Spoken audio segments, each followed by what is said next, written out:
Nautilus gonna be removed here by Chow, and that's again just early game being denied as well by EDG. I could also say that taking away the Nautilus takes away an option for FPX to have a point-and-click hard CC on the Ezreal, allowing the Ezreal to be a bit more slippery because you need to hit him with skill shot, hard control abilities now. So I think that's a good option. Also, with them picking up the Zeri means that they are going back a 2 marksman composition, and again taking out that Nautilus is such a great thing if you're running 2 marksmen. Yeah, Zeri can withstand the Vladimir in the early game as well, so they can put the Zeri on you and just put it into the mid lane, matching against SkyFL. Kaisa though, and a Rakan being hovered right now by FPX. This is again just very reminiscent of the last game they've had against Thundertalk, except for the Kaisa, of course. They did pick up the Lovers duo in that game 5, and EDG 0711 maybe wants to give a hard lesson here to Xingdao 7.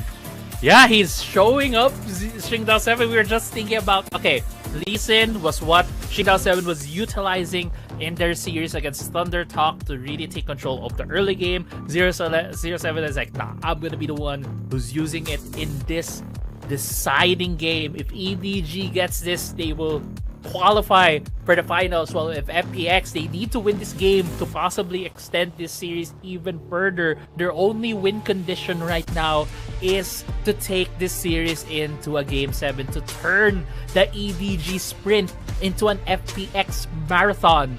And we'll see if FPX will be able to hold on, because right now, where we're looking at with how dominant EDG has been the past 3 games, the momentum is definitely on the side of EDG.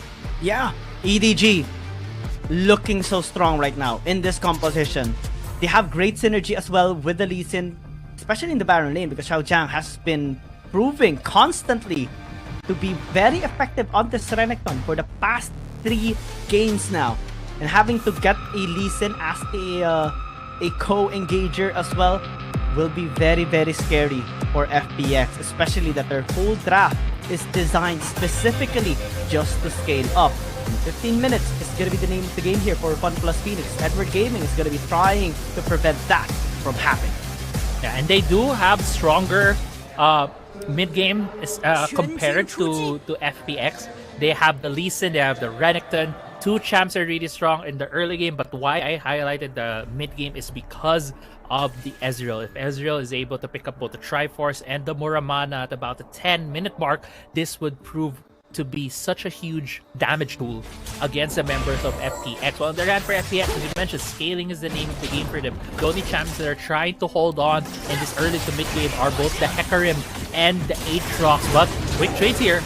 Alone, gonna be in a bad spot. Oh no, the flash is gonna be secured and kill here for Chow.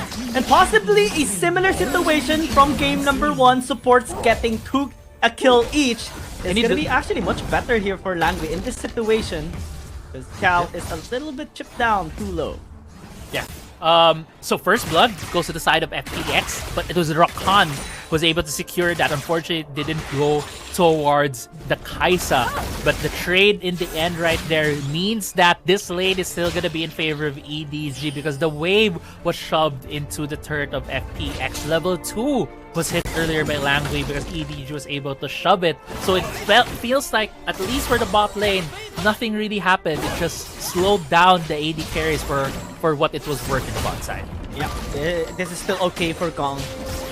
Despite dying a while ago, late game scaling still the name of the game here for Fun Plus Phoenix. Alone as well, not getting a kill is a bit unfortunate, because Chow did a really good job securing the kill a while ago onto him. Was a little too far forward as well. Was immediately punished. Xiao Jiang getting the damage done. Good ignite. And the barrier as the response by Dun 128. Plus the Huntfoot will help him regain some of his health back as well. So we're still fine there. So far in the whole series, we have seen Xiao Zhang just having dominance at the top side, always bullying his counterpart there, and that proves to be a huge point of pressure right now for the side of EDG. This allows the Scuttle Crab to be controlled by them, but a good buffer right there on the arcade ship. And Langui taking more damage though. Great response coming in from Kong, especially with the use of the Void Seekers, maximizing the stacks to take to deal more damage onto the front line here of Edward Gaming. FPX so far untouched here. No ganks coming through from 0711. So we don't see any sort of plays happening around the map. Just laning phase being established by both of these teams. It's about to be changed though. Come 5 minutes, and EDG does pose more threat in the early game.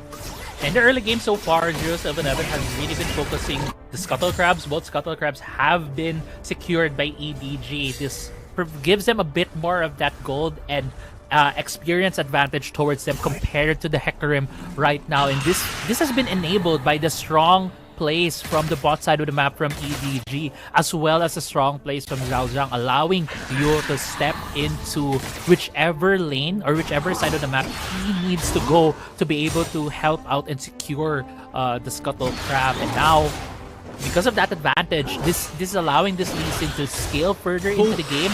Whoa, Zhao Zhang going in. Yeah, the confidence and the movement speed boost as well. Very Scuttle Crab. This time is going to be punished because he doesn't have any escape tool anymore except the flash, which he will use. But again, that was a little too cheeky for him. Cass going to be used. Oh, Kong though. Kong using Killer Instinct just to escape, create some distance, but no distance is safe anymore. Still going to be picked up here.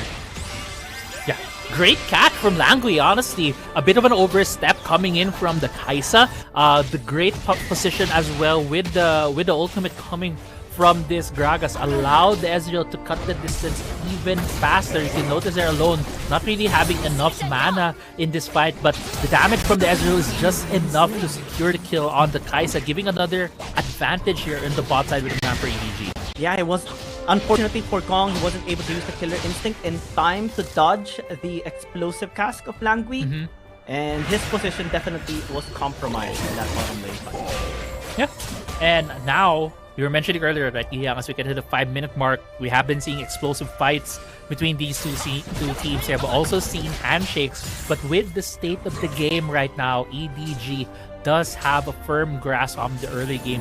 There, the Renekton, yes, we saw earlier he burnt his flash, but he's still strong. He's feeling very confident, but he's getting ganked right now. Doesn't seem like it will turn into anything unless 0711 goes to the top side. Yeah, despite the presence of Shingdong 7, Xiao Zhang still continues on the fight this time. 0711 is going to be joining him. Sonic Pick did connect as well as the Dragon's Rage. No kills. Still being committed here by EDG. Don Wait was able to heal himself back up as well. The World Ender has been used already. This can provide EDG a much safer start with the Rift Herald. Yeah, Rift Herald being started, but actually Xiao Zhang's the one getting jumped here. Dominance going to be used as a response, and FPX has to disengage. Look at that damage coming in from Xiao Zhang. It's just massive right now. And I don't think FPX can now fight this Rift Herald, but still, they are lingering in the area. Single 7 They're trying. Isolated with explosive charge. Also, the charge is going to be used as a response, but still, I think FPX has to disengage. EDG will just take this.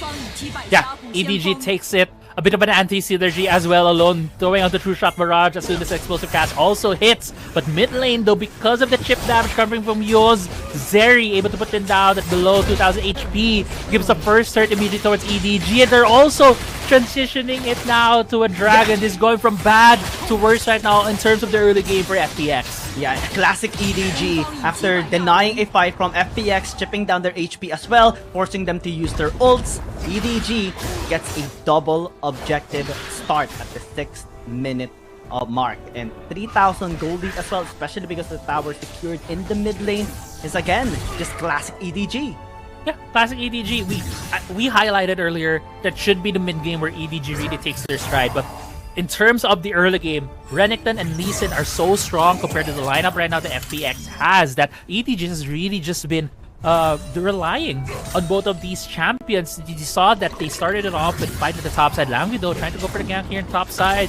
Okay, doesn't seem like it will go too much. So going back to my point right there, EDG leveraging on the strengths of their composition right now, the Lee Sin and the Renekton as the linchpin to start off these fights. And the win on the bot side by both Alone and Langui when they caught out the Kaisa was just a cherry on top, allowing them now to have full control over this early game. Yeah, early game definitely is much better right now for Edward Gaming.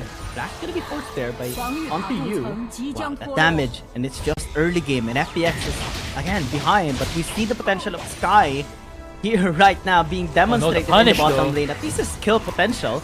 The rest of EDG going towards the bottom lane. Langui being the force the first one to check the entire area. Such confidence right now is gonna be exploited here by FPX. Langley still survive for so long before he gets taken down. Skyfell gonna be the bad spot for the full EDG though. Still continuing on to the fight. Black's gonna be invested here by Alone. Unable to get a mystic shot though.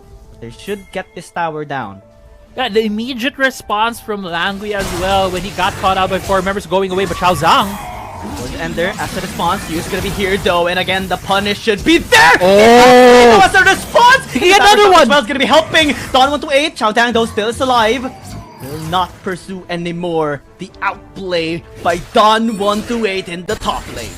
Just Aatrox things, man. When you see an Aatrox pop his world ender, you better respect the Aatrox, and there's a bit of a miscalculation at the side of EDG right there. They thought they could burst down. The Aatrox is that low of an HP, but with a sliver of health, he was able to outplay them, get the knockups, get the damage from the turret. That's a small win right now for FPX on the top side of the map. But overall, it's still almost a 5k gold lead for EDG. As we head into this replay right here, it felt like Xiao Zhang was trying to go for a trade to wait for Yong to get to the top side, but Don 128, man, with the flash, Q3 just hits him there, takes down the Zeri. The burst damage coming from the Aatrox was insane. Insane. And again, I'm gonna say this for the second time as well. Still just the early game, but we're starting to see the potential here of FPX. To see though, Edward Gaming still continuing on the fight. Great isolation there with explosive cast. Xiao Zhang though might be in a bad spot. Forced to flash away. Langley as well. This tank is so much damage. Great disengage though by the kick of 0711. And Xiao Zhang is gonna be able to reposition this time around. 0711 taking a bit of damage. Forced to be pulled here. And now the damage by Sky will finish him off. Tower plus kills. EDG not successful with the defense this time.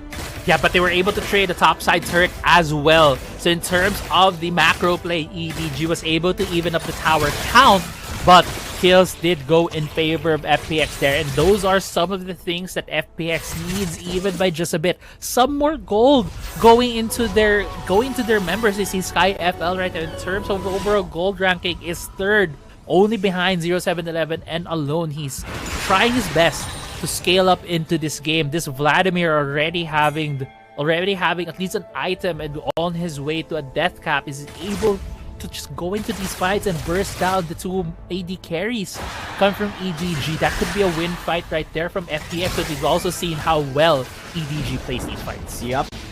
EDG still with the lead, trying to control FPX. But so far, they have been resisting quite well, despite the disaster start. We see they're actually taking control of the fight. Sonic Wave, the Resurrection Strike kick as well gonna be there. Donald Tate still able to resist though, still able to stay alive. And right now, the Rakan is gonna be traded out, and EDG found an opportunity, and they take it without hesitation. Yeah, and Alone coming in there with massive damage on the Ezreal, but Shingdao 7, okay, he almost got caught out right there, but used the Onslaught of Shadows to get away. EDG overextending themselves. They thought they found a good fight, they thought they found a good pick-off, but instead got picked off themselves. Guys, still gonna be fine though against 2 people. Parad coming through. The Dragon gonna be taken here. Soul point for EDG can be huge here. Yeah, definitely can be huge. Don 128 spots out 0711 though, but it seems like his red buff is still being contested. Yeah, actually there. New objective is just a red buff. Again, we have seen this so many times.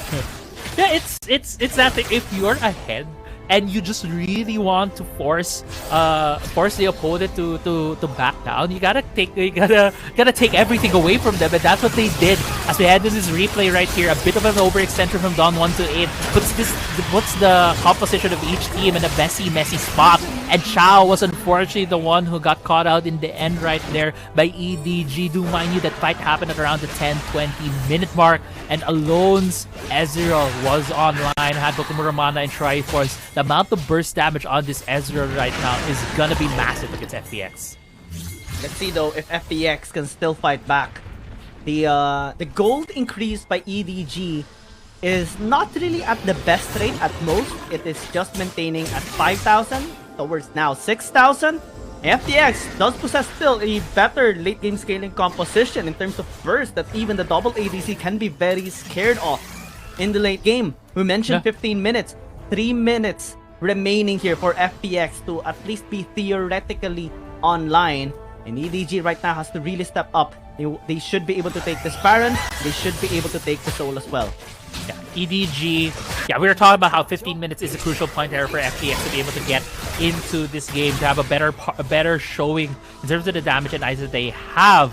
Chao being a bit sneaky right there, trying to go for Exile right here. Yeah, Dominus gonna be used. Chao as well, a little bit too far forward. EDG will fight if they overstep their boundaries. And they walk away for now. A bit too early on the engage right there. Xiao Zhang was able to react immediately and just slice and dice away from the onslaught of Shadows, but Bo7. Going back 15-minute mark is really what we're looking at of FPX. But the thing is, EDG has snowballed themselves into a dominant position here. Oh! Fancy feet right there. Yeah. Just exiting with style. 0711 kick. Gets the engage as well and safeguard to it.